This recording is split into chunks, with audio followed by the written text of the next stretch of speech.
নমস্কাৰ পাঠ কৰিবলৈ লৈছোঁ নৱপ্ৰজন্মৰ নৱতম লেখিকা কৰবী দেৱীৰ এটি ভৌতিক গল্প মাঝ নিশাৰ আৰ্তনাদ। উজনিমুৱা ৰেলখনে বিকট উকি এটা মাৰি পানীখাইটি ষ্টেচনত ৰৈ যায়। নিশা 12 বাজি গ'ল। এনেও এইটো ষ্টেচনত মানুহৰ সংখ্যা কম, তাতে আকৌ শীতে গৰকাৰিটো। ট্ৰেইনৰ পৰা নামিয়ে ভৈৰৱে এয়াৰ বেগটো চুচৰাই দেউতাকৰ নম্বৰটোত ফোন কৰিবলৈ ধৰে। তেনেকুৱাতে তাৰ কান্ধত কোনোবাই স্পৰ্শ কৰাত সি উচপ খাই উঠে। পিছলৈ ঘূৰি দেখে এজন আদহীয়া ব্যক্তিয়ে তাক কিবা এটা ক'ব খুজিছে। হয়, কওকচোন খুৰা। মোৰ ছোৱালীজনী বৰ বিপদত পৰিছে, তুমি অলপ সহায় কৰিব পাৰিবানে? বিপদ?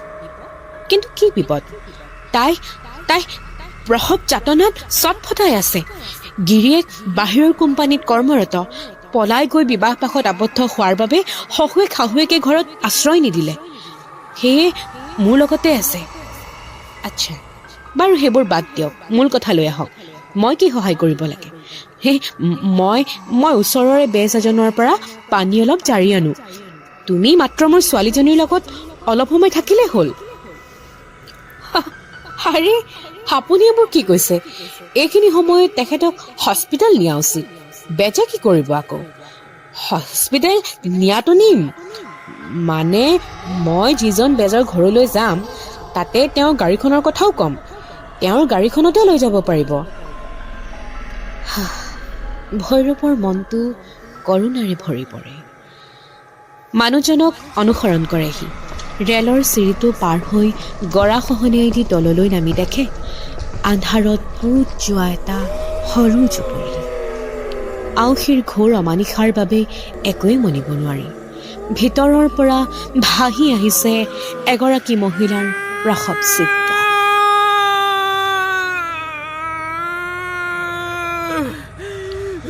পিছলৈ উভতি দেখে মানুহজন নাই, হয়তো দৌৰি গৈছে।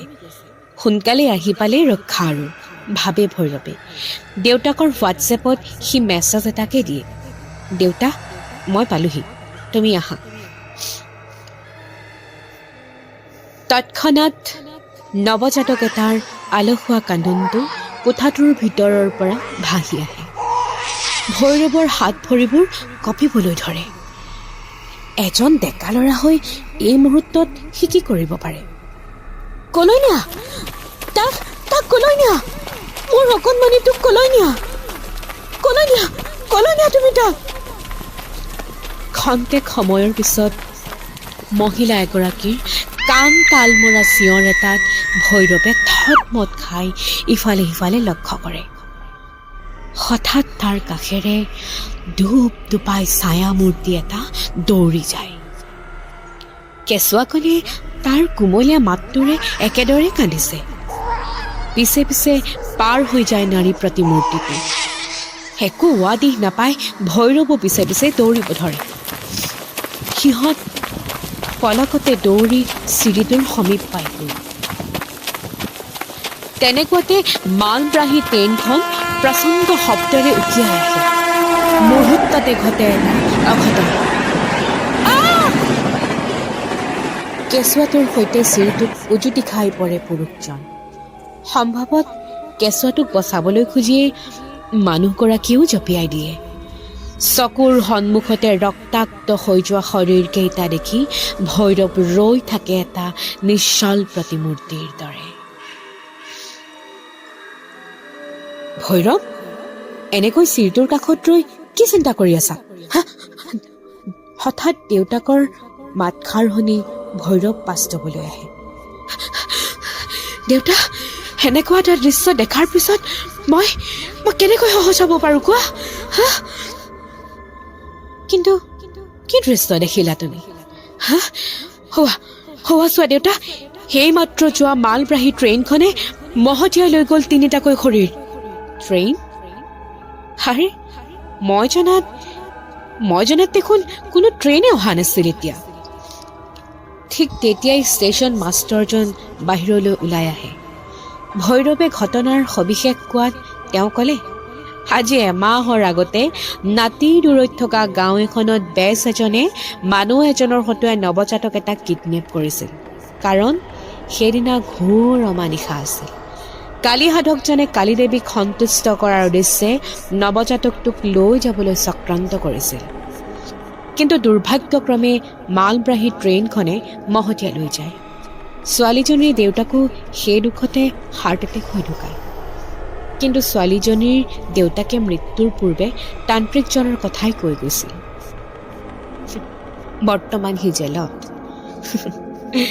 কাৰোবাৰ ৰাশিজোৰা বেয়া থাকিলে সেই প্ৰতিচ্ছবিখন দেখে। সেয়ে ষ্টেচনটো আজিকালি উকা হৈয়ে থাকে। বুকুখন ধিপ ধিপাই উঠে ভৈৰৱৰ। ভয়ে ভয়ে সি ৰেলৰ চিৰিটোৰ ফালে চালে। আৰে সেয়া কি?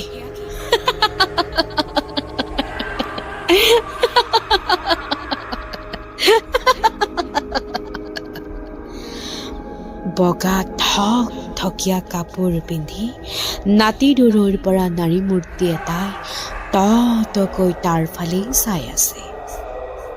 কোচত কলমলাই আছে এটা কেঁচুৱা।